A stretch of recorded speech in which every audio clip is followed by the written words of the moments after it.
The hidden economy, under their bowls. The feed store invoice sat on the kitchen table, circled in red. $347 for the month. For 3 working dogs on a rural property in Montana, this was normal, expected, the cost of doing business. But when grain prices jumped 40% in a single season, when supply chains started showing cracks, when that monthly bill crept toward $400, then $450, something shifted. Not panic, calculation. A quiet question that most livestock owners ask about chickens, pigs, even cattle, but rarely about the animals sleeping by the porch. What if we didn't need to buy this? This isn't about going back to some imagined past where dogs ate table scraps and whatever they could catch. This is about forward-thinking resource management in an era where input costs don't retreat. They accumulate, where a bad harvest season or a disrupted supply chain can turn routine expenses into serious budget strain. The answer isn't found in a single miracle crop or some forgotten traditional recipe. It's found in something more fundamental. Designing a system where food waste stops being waste, where surplus becomes strategy, and where the property itself generates what the market charges premium prices to deliver. A small operation in the Appalachian foothills decided to map this territory, not as experiment but as necessity. The audit nobody wants to do. The first step was uncomfortable, tracking every scrap that left the kitchen, every vegetable that went soft before use, every grain of rice that stuck to the pot. For 2 weeks, nothing was thrown away without being weighed and recorded. The numbers were startling, not because the waste was excessive by normal standards, but because it represented a parallel food stream that was being systematically ignored. Potato peels, squash scraps, rice overcooked by accident. Meat trimmings deemed too small or fatty for human consumption. Eggs that cracked. Chicken frames after the breast meat was removed. Agricultural economist Dr. Sarah Venmeer has studied household food streams on working properties for over a decade. Her research reveals something most people miss. Rural households generate between 12 and 18 pounds of potentially usable organic material per week that currently goes to compost or disposal. For dogs, much of this material isn't waste at all. It's diverted nutrition. But there's a critical distinction here. This isn't about feeding dogs whatever humans don't want. It's about identifying what's safe, nutritionally relevant, and preparable in ways that support canine health rather than compromise it. The operation established rules before implementing anything. No cooked bones that could splinter. No onions, garlic, grapes, or chocolate. Substances toxic to dogs, even in small amounts. No heavy seasoning, no excessive salt, no fried foods. Everything had to pass through a filter of safety first, nutrition second, availability third. What remained was still substantial. Plain cooked grains, root vegetables, safe leafy greens, eggs, clean meat scraps, fish parts, certain dairy products in moderation. Ingredients that, when properly prepared and combined, could form the base layer of a feeding system. Building the first system, intelligent salvage.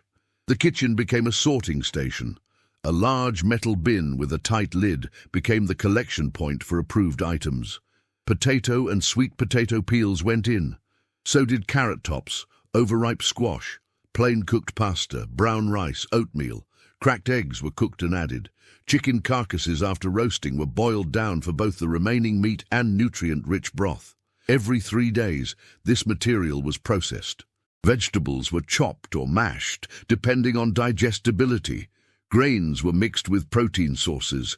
The mixture was divided into daily portions and refrigerated. Simple, repeatable, zero additional cost beyond the labor of preparation.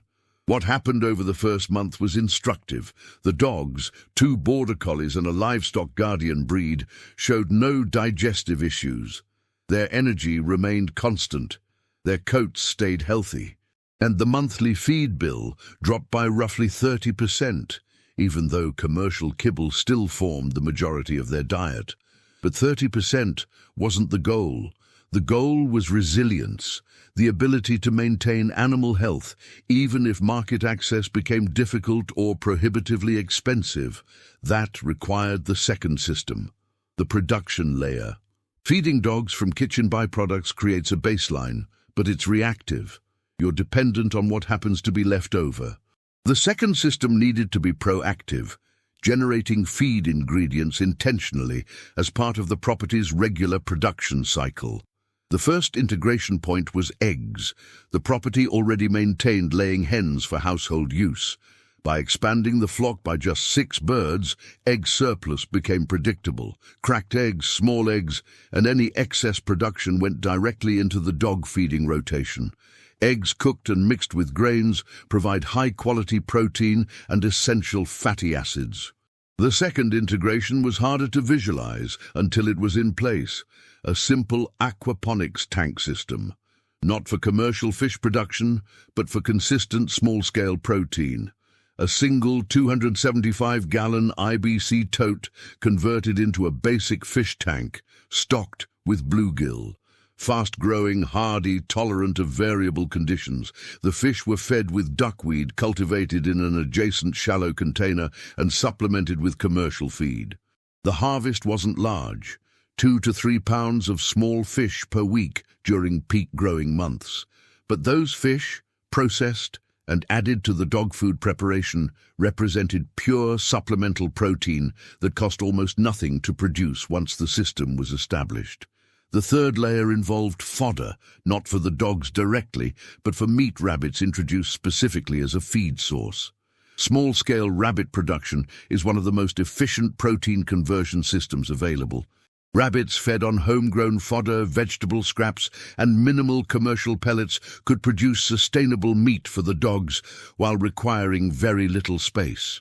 This wasn't about large-scale rabbit farming. It was about having 3 or 4 breeding does in a small colony setup, producing enough surplus to contribute to the feeding program without becoming a labor-intensive operation. The nutritional reality check. Here's where most DIY dog feeding systems fail. They ignore balance. Dogs require specific ratios of protein, fat, carbohydrates, vitamins, and minerals. They need calcium and phosphorus in particular proportions. They need certain amino acids that only come from animal sources. A diet based purely on table scraps or a single protein source will create deficiencies over time, regardless of how natural it appears. Veterinary nutritionist Dr. Michael Kohler, who works with working dog operations across the country, emphasizes this point. You can absolutely supplement or partially replace commercial dog food with whole food ingredients, but you need to understand what you're providing and what you're not. Most homemade systems fail in micronutrient delivery and calcium-phosphorus ratios. The solution isn't to abandon the system, it's to make it complete. The operation incorporated a quality commercial kibble as 25% of daily intake, specifically chosen for its vitamin and mineral fortification. This acted as nutritional insurance, filling gaps that whole food preparation might miss. The result was a hybrid system, 75% whole food generated on property or salvaged from existing production, 25% commercial feed used strategically for micronutrient balance. Total monthly cost reduced by 68% compared to full commercial feeding while maintaining or improving health markers. The economic shift. After 6 months, the numbers told a clear story. What had been a $450 monthly expense was now averaging $140. The difference wasn't just saved money, it was reduced vulnerability. When regional grain prices spiked again and commercial feed prices jumped another 15%, the impact on the dog feeding budget was minimal. But the real test came during an unexpected supply disruption. A winter storm closed roads for nearly 2 weeks, making supply runs impossible. The dogs continued eating normally, drawing from frozen prepared portions and the ongoing production systems. No emergency, no scrambling, no compromise in nutrition or health. This is what resilience actually looks like in practice. Not dramatic survival scenarios, but the quiet ability to maintain operation when systems most people depend on become temporarily unavailable or economically untenable. Replication and scale. The principles scale both up and down. A single-dog household can implement the salvage system with minimal infrastructure. A larger operation with multiple working dogs can expand the production elements, more chickens, larger fish tanks, additional rabbit colonies to match demand. The key is proportionality. You're not trying to become a feed production facility. You're trying to reduce dependence on external inputs while maintaining animal health and welfare. Every percentage point of reduction matters when costs rise or access tightens. Some adaptations work better in certain contexts. Properties with existing livestock can integrate dog feeding with butchering schedules, using organ meats and trim that might otherwise go unused. Gardens can be expanded to include dog-safe vegetables like carrots, green beans, and pumpkin grown specifically for animal feed. Even small urban properties can implement container gardens and compact quail raising to contribute to feeding programs. What this isn't a zero-cost solution. Setup requires initial investment in infrastructure, tanks, housing for small animals, storage containers, preparation equipment. Ongoing operation requires labor and attention. System maintenance is necessary. And commercial feed remains an important component for nutritional completeness. This also isn't a universal prescription. Dogs with specific health conditions may require specialized diets that can't be replicated through whole food systems. Puppies and pregnant dogs have different nutritional needs that might require commercial formulations, and any transition to a new feeding system should be done gradually with veterinary guidance. What this is: a practical framework for reducing input costs, increasing operational resilience, and transforming existing resources into functional nutrition for working animals. The bigger pattern. The question underneath all of this isn't really about dogs. It's about dependence architecture. Every input that must be purchased, that arrives from outside the property, that depends on functioning supply chains and stable pricing, is a potential vulnerability, not necessarily a problem until it is. The same logic that drives vegetable gardens, seed saving, and livestock integration applies to every consumable on a rural property. Feed for any animal, human or otherwise, represents an opportunity to either depend or to produce.